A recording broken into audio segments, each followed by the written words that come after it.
morning, all. Welcome to the 15th annual and first virtual Walk for Education, sponsored by the National Sorority of Phi Delta Kappa Gamma Psi Chapter. This event is being held to 1. Raise awareness of the national observance of American Education Week. 2. Promote wellness and physical fitness. 3.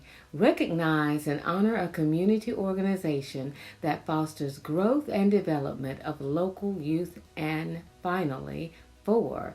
To raise funds to benefit local youth. This new virtual event replaces the in-person walk. We are reshaping our event by bringing in the rhythms and the beats. We're going Zumba style. Again, thank you for your support and enjoy the program. The National Sorority of Phi Delta Kappa Incorporated is a professional organization of women in the field of education. NSPDK is as vibrant and relevant today as it was in 1923, the year of our founding, encouraging, stimulating, guiding, mentoring, and instilling confidence in students on their journey to adulthood were principles of the founders. The local Gamma Psi chapter continues to support the founders' goals. The purpose of NSPDK is to stimulate personal growth among educators, to foster a spirit of sisterhood, to promote the highest ideals of the teaching profession.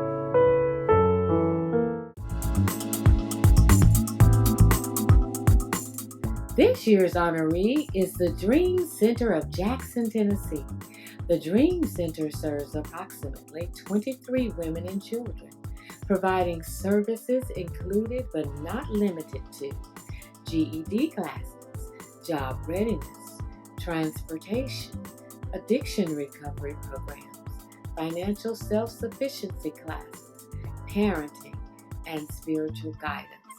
This year's honoree received a donation of $200 to be used to carry on the mission of the center.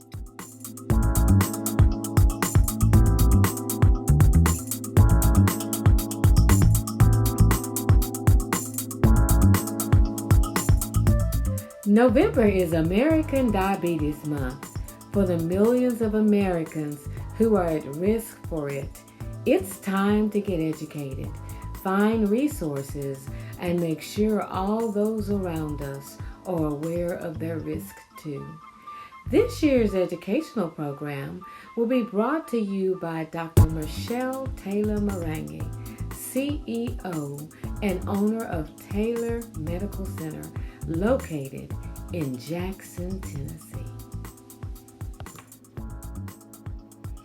Hello, this is Dr. Michelle Taylor Marangi of Taylor Medical Center, and I am here today to provide a video presentation about diabetes mellitus. I have been asked by Phi Delta Kappa sorority to provide this presentation in awareness of Diabetes Awareness Month. Now we're going to discuss what diabetes is, risk factors for diabetes, and discuss signs and symptoms of diabetes mellitus. Now, what is diabetes? Well, diabetes is an impairment of your body's ability to utilize glucose effectively. So now your body has more blood glucose, and that's blood sugar, than needed.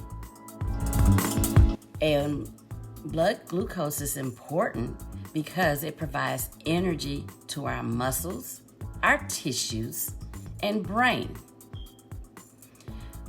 Prediabetes occurs when blood sugars are higher than normal, but not high enough to be classified as diabetes. Now, prediabetes is a precursor to diabetes. Now, what are the risk factors for diabetes? The risk factors are, number 1, age greater than 45. Now, that's a risk factor we cannot change, but we have to count that if you're greater than 45. Number 2, being overweight or obese. We can change that. Number 3, having a family history of diabetes. That's a risk factor we can't change. Number 4, physical inactivity. We can change that. We can get to moving. We need to exercise 30 minutes to 60 minutes 3 times a week. But we just need to get moving. Having hypertension. Having a blood pressure of 140/90. So we have to control that. And number 6, knowing what your HDL is. So that's part of your lipid panel. So having a HDL greater than 35 or less than, 35, and having a fasted triglyceride greater than 250. This is a risk factor for diabetes. And having atherosclerotic heart disease. And lastly, an A1C between 5.7 and 6.4. That's your pre-diabetic range. So these are all risk factors for diabetes. Now, what are the signs and symptoms of diabetes? Having increased thirst, frequent urination, extreme hunger, unexplained weight loss, feeling tired and fatigued, irritability, blurred vision, frequent infections, and non-healing sores. And usually they may occur on your foot. But if you have these signs or symptoms, please call your primary care provider or find a primary care provider so you can have that discussion about getting your status checked. We want to go ahead and check your hemoglobin A1C or do a fasting blood glucose to see if you are pre-diabetic or diabetic. The statistics for diabetes is 1 in 10 Americans have diabetes. For pre-diabetes, 1 in 3 Americans have pre-diabetes and don't know it. And those patients or people can go on to develop full-blown diabetes. But adults with pre-diabetes can learn to make healthy lifestyle changes so they can decrease their risk of developing diabetes by a whopping 58%. So that's why we're trying right now to educate you about diabetes and pre-diabetes, because we want to change things. We want to move the needle and decrease diabetes. So what are the complications of long-term diabetes? Well, diabetes can affect just about every organ system in the body. Diabetes can worsen your heart disease or lead to heart attacks and strokes. Diabetes causes nerve damage, and you may hear people say that they have the numbness and tingling in their toes, their foot, or their fingertips. Is very, very worrisome to those patients. It can cause kidney damage, and that could lead to kidney failure, where you need to go on dialysis or need to have your kidneys replaced. It can cause eye damage, and we call that diabetic retinopathy, and that causes you to lose your vision. So you may notice that your vision is blurry till eventually you may lose sight. It causes foot damage, and that's when you do not have good circulation in the extremities, and especially your feet. You can also damage your feet because you don't have the sensation, and an ulcer will get worse.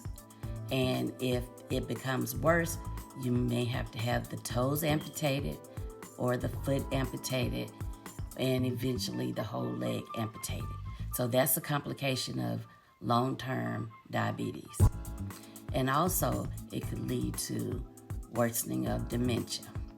So that is why we're really stressing that you understand your risk factors for diabetes to see if you have diabetes or if you have prediabetes.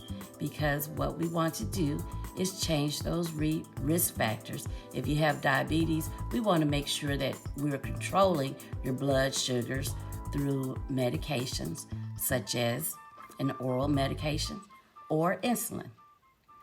Or if you have prediabetes, we're doing all that we can to reverse the changes so that you do not go on to full diabetes. Emma Sterling has been an instructor for 10 years, specializing in Zumba, Zumba Kids, Aqua Zumba, and Strong. After having a major medical emergency, she realized that she needed to make a lifestyle change. In February of 2010, she started her weight loss and fitness journey. She saw an infomercial for Zumba Fitness, found a class, and was hooked. 10 months later, and 60 pounds less, she got her first license. She currently has 8 licenses in Zumba, group fitness, personal training, and nutritional certification. She is currently studying to complete a certification in massage therapy. She is quoted as saying, "I love my job and helping people feel good about themselves." She is based at Total Fitness, located in Covington, Tennessee. We hope today's program has inspired you to take a step towards better health and fitness.